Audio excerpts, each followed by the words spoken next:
प्यारे देशवासियों, नमस्कार। आज मैं संतोष मलिक जी की एक विशेष चिंता या विशेष उनका एक जो परेशानी सामने आ रही है। संतोष मलिक जी आपके मतदाता जागृति संगठन की राष्ट्रीय अध्यक्षा हैं और उनकी जो चिंता सामने आ रही है वो है हमारे सेनाओं की तरफ से जो बयान आ रहे हैं उससे प्रधानमंत्री महोदय की हालत नाजुक हो गई है। इसी के बारे में संतोष मलिक जी के विचार आपके साथ साझा करना चाह रहा हूँ। आपको मालूम है हमारे जो वायुसेना अध्यक्ष हैं air chief marshal AP Singh, उन्होंने CII की एक मीटिंग में बहुत बड़ा सवाल खड़ा किया था।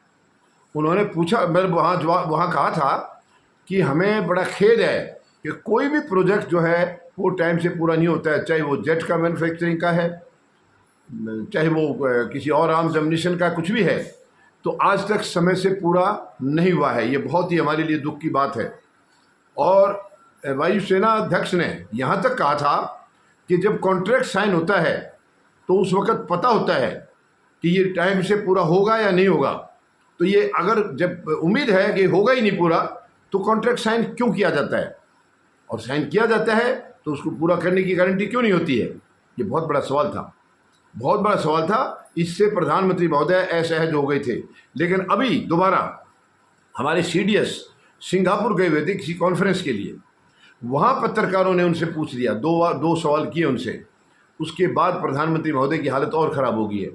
पहले तो पत्रकार ने पूछा है कि पाकिस्तान ने आपके जेट गिराए हैं क्या इसके बारे में आप कन्फर्मेशन देंगे, आप इसको कन्फर्म करेंगे क्या। तो CDS ने कहा है, यानी CDS हमारे जनरल अनिल चौहान साहब, उन्होंने कहा है कि देखिए हमारे फाइटर गिराए या नहीं गिराए ये बात इम्पोर्टेंट नहीं है, ये महत्वपूर्ण नहीं है। महत्वपूर्ण ये है कि वो गिरा तो क्यों गिरा, और उसके बाद हमने तुरंत एक्शन लिया है और जो भी कमियां थी उनको पूरा करके हम फिर से तैनात हैं उसी तरीके से। ये बातें उन्होंने कही हैं। और दूसरा सवाल फिर पत्रकार की तरफ से आया कि पाकिस्तान तो कह रहा है आपके 6 रफ़ाइल गिराए हैं। यहाँ आकर के CDS ने कहा है कि नहीं, वो ये जो कह रहे हैं वो बिल्कुल झूठ है।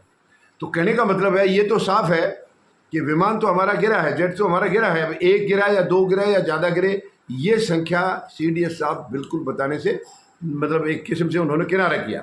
हाँ, गिरा ज़रूर है, क्योंकि उन्होंने मना नहीं किया है।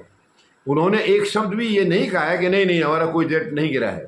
साथ साथ ये भी कहा उन्होंने कि हमारे सभी पायलट सुरक्षित आए हैं, ये भी बात कही है। तो ये इनके दोनों के बयान आने के बाद प्रधानमंत्री महोदय की हालत बहुत ख़राब हो गई है। क्योंकि प्रधानमंत्री महोदय की आदत है वो बिना चुनाव के किसी बात का जवाब देते नहीं है। वो उनका हमेशा सुरक्षा में उनका कोई ध्यान नहीं है। ये आप साफ देख लीजिए, जब प्रोजेक्ट कोई पूरा ही नहीं हुआ है, खुद वायुसेना प्रमुख कह रहे हैं, तो ये सुरक्षा की तरफ प्रधानमंत्री कितने गंभीर हैं इससे साफ हो जाता है। और अब जब से ये पाकिस्तान के साथ टेंशन हुई, हालांकि बहुत लंबे सवाल है, पहले मैं कई बार कह चुका हूँ कि ये पाकिस्तान के साथ जो टेंशन हुई, ये नौबत आई क्यों। ये आई भी सरकार की कमी की वजह से, सरकार की गलती की वजह से है। अब वो लापरवाही थी, गलती थी या कुछ और था, ये मैं अभी कुछ नहीं कह सकता हूँ, क्योंकि सुरक्षा में चूक बहुत गंभीर मुद्दा है। लेकिन इसके ऊपर सरकार बात करना नहीं चाह रही है। सुरक्षा में चूक थी तभी तो वो आतंकवादी आए थे, कहाँ से आए थे, कैसे आए थे, उनका कोई अता पता नहीं है। और हमारे 26 बेटियों के सुहाग उजाड़ करके चले गए थे। अब देखिए कितना गंभीर, ये पूरे देश को हिला दिया था। लेकिन गंभीर सवाल उसका आज तक जवाब नहीं मिला है कि वो सुरक्षा में चूक हुई तो क्यों हुई, कैसे हुई। सुरक्षा तो हम पहले से सुनते हैं कि तैनात थी, तो अब उस वक़्त के लिए क्यों नहीं थी। और इसके बाद वो आए हैं, कहाँ से आए हैं, चले कहाँ गए हैं, आसमान की तरफ खिंच गए या ज़मीन ने निगल लिया, कोई उनके बारे में आज तक सुराग नहीं है।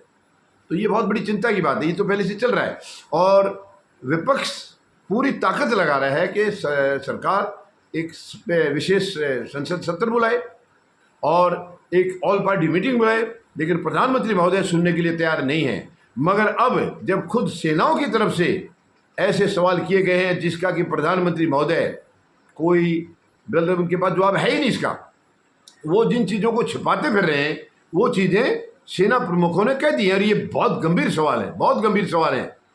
एयरफोर्स के जो मुखिया हैं उनका भी और CDS का भी बहुत गंभीर सवाल है। बेशक उन्होंने कम कहा है, लेकिन कम के अंदर बहुत कुछ कह दिया है। अब फिर विपक्ष का चारों तरफ से हमला हो गया है। विपक्ष फिर प्रधानमंत्री महोदय के ऊपर हावी है कि आप तुरंत विशेष सत्र भी बुलाइए, यानी पार्लियामेंट का सेशन, एकदम स्पेशल सेशन बुलाइए और ऑल पार्टी मीटिंग बुलाइए। अब देखना है कि प्रधानमंत्री महोदय अब क्या विपक्ष के आगे झुकेंगे। हालांकि प्रधानमंत्री महोदय का जो एटीट्यूड है वो बिल्कुल गलत है। यानी शुरू से जब विपक्ष ने ये कह दिया है कि किसी भी संकट की घड़ी में हम आपके साथ हैं, पूरा देश आपके साथ है, आप हिम्मत से, मेहनत से, आप पूरी तरह मतलब मजबूती से आप दुश्मन को उनका सबक सिखाइए। लेकिन उसके बावजूद प्रधानमंत्री महोदय की क्या मजबूरी थी कि उन्होंने युद्ध विराम बीच में ही कर दिया, जिससे सेनाओं का मनोबल भी और कमज़ोर हुआ है। तो ये चीज़ें बहुत गंभीर हैं। लेकिन अब क्योंकि सेनाओं की तरफ से जब प्रहार किया गया है, अब प्रधानमंत्री क्या जवाब देंगे, ये पहला मौका है। इससे पहले ना तो किसी प्रधानमंत्री ने कोई डिटेल छिपाई है और ना ही कभी सेनाओं की तरफ से ऐसे कोई सवाल किए गए हैं। ये पहली बार हो रहा है जो कि सरकार कुछ बोलती नहीं है, प्रधानमंत्री कुछ बोलते नहीं, वो सब कुछ छिपाने के लिए मतलब कोशिश कर रहे हैं। और सेना के मतलब टॉप लेवल के अधिकारियों को ये चीज़ें कहनी पड़ी हैं। ये ऐसा मौका पहले कभी नहीं आया। तो ये बहुत गंभीर मुद्दा है। खास करके सुरक्षा ही जब देश की कमज़ोर हो जाएगी तो देश तरक्की कहाँ से करेगा, कैसे हम लोग आगे बढ़ेंगे। सबसे पहले तो हमारी सुरक्षा है और उसमें हमारी सेनाओं की तरफ से कभी कोई कमी आज तक रही नहीं है। अगर जो भी कमी रही है तो वो हमारे जो राजनीतिक सिस्टम है उनकी इच्छा शक्ति की कमी रही है। हमारी सेनाएं बहुत डेडिकेटेड है, दुनिया की सबसे यानी कि सर्वोत्तम सेनाओं में से एक है हमारी। तो ये एक बहुत गंभीर मुद्दा है और मैं भी प्रधानमंत्री महोदय से संतोष मलिक जी की ये विचार जो थी वो उन तक पहुंचाना चाह रहा हूं कि मेहरबानी करके आप बाकी जगह जुमले फेंक रहे हैं, यहाँ जुमले मत फेंकिए। ये सुरक्षा का मामला है, देश की सुरक्षा खतरे में है इस तरीके से। तो इस यहाँ कोई लापरवाही मत करिए। हमेशा आप जो हैं चुनावी मोड में रहते हैं, आप चुनाव लड़िए अलग से, लेकिन पहले देश की सुरक्षा। जब सुरक्षा में गड़बड़ हो जाएगी तो आप चुनाव क्या लड़ेंगे, क्या करेंगे आप सरकार बना करके। तो ये बहुत सबसे गंभीर मुद्दा है और सेनाओं की तरफ से ये बात आई है, ये और भी ज़्यादा गंभीर मुद्दा है। अब विपक्ष लगातार कोशिश में है कि स्पेशल सेशन बुलाया जाए पार्लियामेंट का और तुरंत एक ऑल पार्टी मीटिंग भी बुलाई, मतलब सर्वदलीय बैठक बुलाई जाए। अब देखते हैं प्रधानमंत्री महोदय क्या अब इनकी बात सुनते हैं, क्योंकि प्रहार तो उनके हो गए हैं, सेनाओं की तरफ से हो गए हैं। तो अब विपक्ष की बात सुनते हैं या नहीं सुनते हैं, अब ये एक आध दिन के अंदर इस बात का पता लग जाएगा। धन्यवाद। जय जवान, जय किसान, जय हिंद।